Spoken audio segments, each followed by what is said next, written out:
Donc, comme je t'expliquais, on est un restaurant méditerranéen, donc axé sur la cuisine espagnole principalement, mais également avec des influences italiennes, françaises. Mais notre point aussi, c'est de pouvoir travailler des produits locaux de la grande région, comme le Luxembourg, la Belgique, la France, le nord de la France et également l'Allemagne. Et de pouvoir faire avec ces produits quelque chose de méditerranéen. Donc par exemple, on a le cochon de lait ici, que nous on cuit à basse température et que l'on désosse. Et avec les os, on fait un fond, ce qu'on appelle un fond qu'on a ici par exemple. Donc c'est simplement une garniture aromatique avec de la carotte, des oignons, des poireaux que l'on fait revenir. On met les os que l'on a préalablement toastés au four. On met directement ça avec les légumes et on mouille à l'eau. On laisse bouillir à feu doux pendant quelques heures et ensuite on le filtre et on le fait réduire. Et on obtient une gélatine comme ça grâce aux os du cochon de lait, un petit peu de gélatine.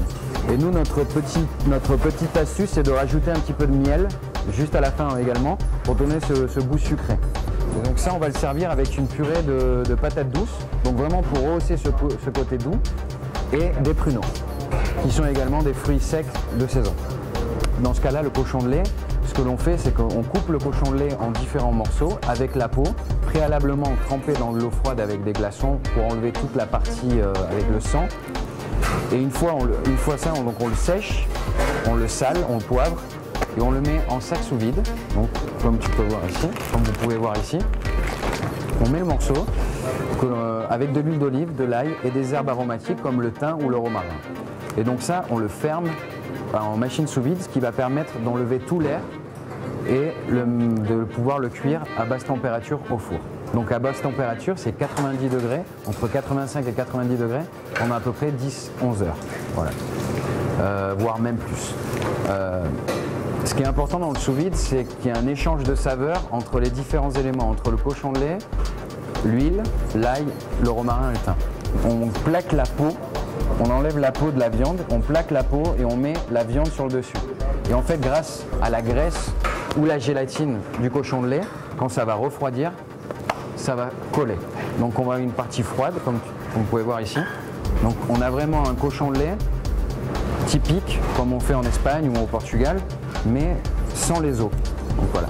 Et on a cette partie peau qui nous reste simplement à cuire, à caraméliser. Parce que le meilleur du cochon de lait, c'est vraiment la peau croustillante.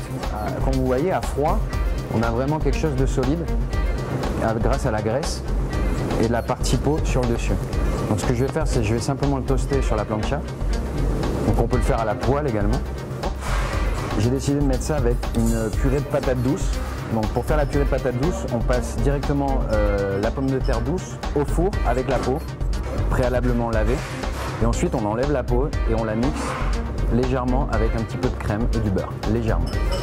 On peut également lui mettre avec un petit peu d'huile d'olive. On a simplement à mettre un petit peu de purée de patates douces sur la cuillère chaude. Et on a simplement à mettre notre cochon de lait dessus, sur la patate douce, avec le jus qu'on a fait avec le cochon de lait et les pruneaux qui ont infusé dedans. On a simplement à légèrement, napper le cochon de lait avec ce jus-là et mettre un petit pinceau de pruneaux sur le dessus. Voilà. On peut simplement mettre un tout petit peu de fleur de sel sur le dessus.